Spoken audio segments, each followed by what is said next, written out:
They are restless. They have anxiety. They can't sit still. Their learning capabilities are insatiable. Their mind is reaching out for spontaneous stimulation and intellectual learnings. Can't force them to because they're taking in, they're information gatherers, and they're taking in all of this information.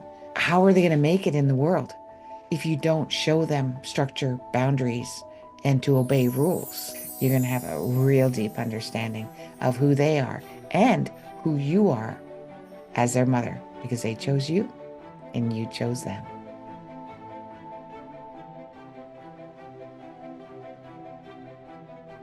Who are you? What if you knew that your children were born specifically for this era? And I'll give you 5 reasons how you know if you've got a child or you know a child or you work with children, why they are acting the way that they are acting. Besides some of the issues that are going on with the world with agriculture and pharmaceuticals and food, diet, nutrition, etc., there are other reasons why they've chosen to be born here because they are game changers. They are the pioneers. They are our future. Number 1, they are restless. They have anxiety. They can't sit still. Their learning capabilities are insatiable. They cannot learn enough. They cannot learn the way that we have been teaching children for the last 40 years. They're labeled as ADD and ADHD, but I call them multitasking, multifunctional, multi-amazing, multi-purposed children. They have a hard time sitting down. They have a hard time adhering to rules and regulations and standards. Sit here for an hour and learn this. Sit there for 2 hours and learn that. Go home and spend 2 hours on homework. The structure and compartmentalizing life is not in their nature because their mind is creative. Their mind is reaching out for spontaneous stimulation and intellectual learnings on their own pace, at their own will, and to support each other. And therefore, if you really want to sit children down and work with them, have them support and help each other. So you are the facilitator of their own group as they are all teachers and students together. Now, this is whether you are running a Girl Guide camp or Boy Scouts, whether you are a teacher, a therapist, a counselor, a mother, even if you are a caregiver. This works great with the children of the millennial. Number 2, do not like rules. You are not the boss of them. They are the boss of you. And they're going to let you know that right from the get-go. They're going to have their hands on their hips. They seem really grown up for their age, very grown up.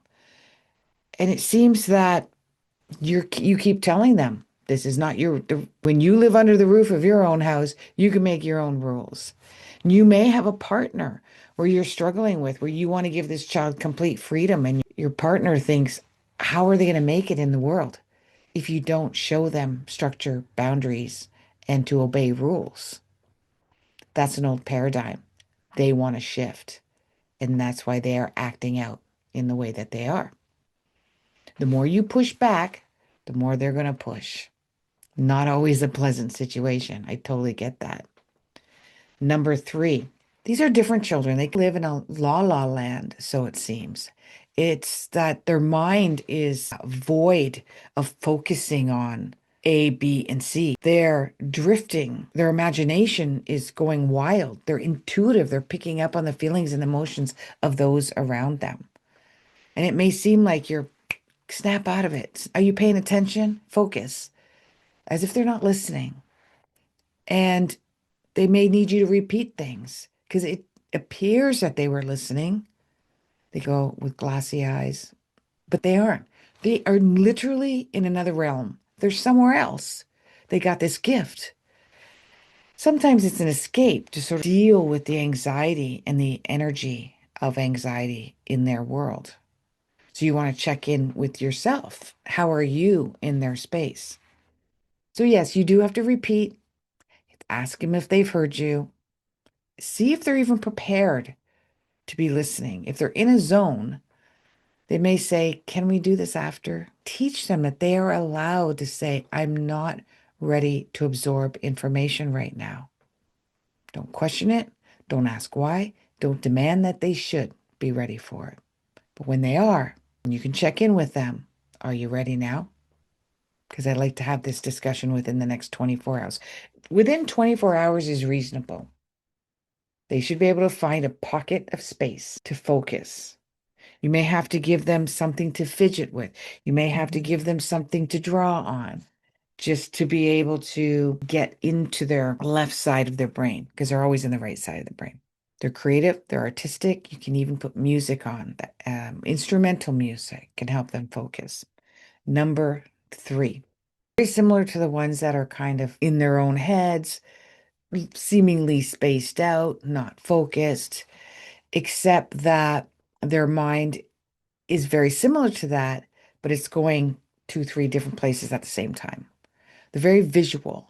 They see action going on behind them. And if you're trying to communicate with them or focus on something, if there is their sister in the background or television over there, or there's traffic, or there's kids playing, or it's a busy street because you're standing on a sidewalk, they can't focus because their eyes are, and you can't force them to because they're taking in, they're information gatherers, and they're taking in all of this information and assessing the situation. And you could call that ADD and ADHD as well. But again, it's a multi-focused, multi-talented, multi-curious person. So when you're ready to communicate with them, it's got to be in a quiet place, maybe in their bedroom or in the living room when nobody's around and the TV's off. They're easily distracted. So you cannot have the TV on. They love distraction, in fact.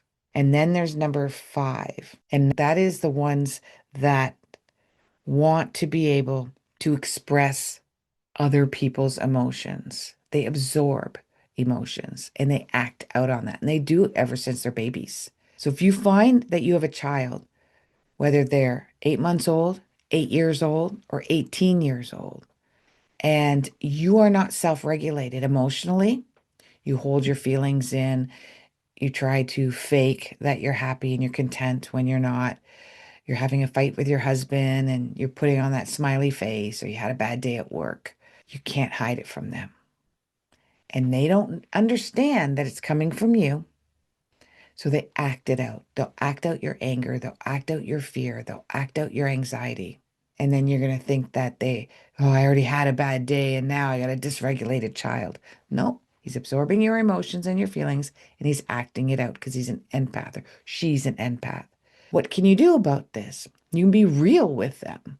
When they're young, they're going to ask you if you're okay. When they're older, they're going to stop asking because they've learned that maybe they're not okay because they have not learned that they absorb the emotions of others.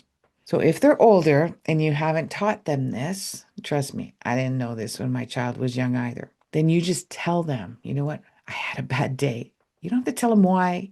You don't have to tell them with who. You don't have to tell them it was their dad or their job or the neighbor or their sister. You just have to say, I'm having a bad day. I'm feeling anxious. Having a bad day. I'm feeling sad. How about you? You can check in with them too, right? And they might go like, oh, and then they're not going to express your anxiety, your sadness, your frustration, because you already told them, having a bad day. I'm feeling frustrated. It has nothing to do with you, babe. How do you feel about that? Do you have any of these 5 children? Because if you do, you might want to hop on a call with me at Askhollyhall.com. And even if you just pay the $33.33, 3 child chart reading. And after I'm finished talking nonstop for 15 minutes about your child, you're going to have a real deep understanding of who they are and who you are as their mother, because they chose you and you chose them.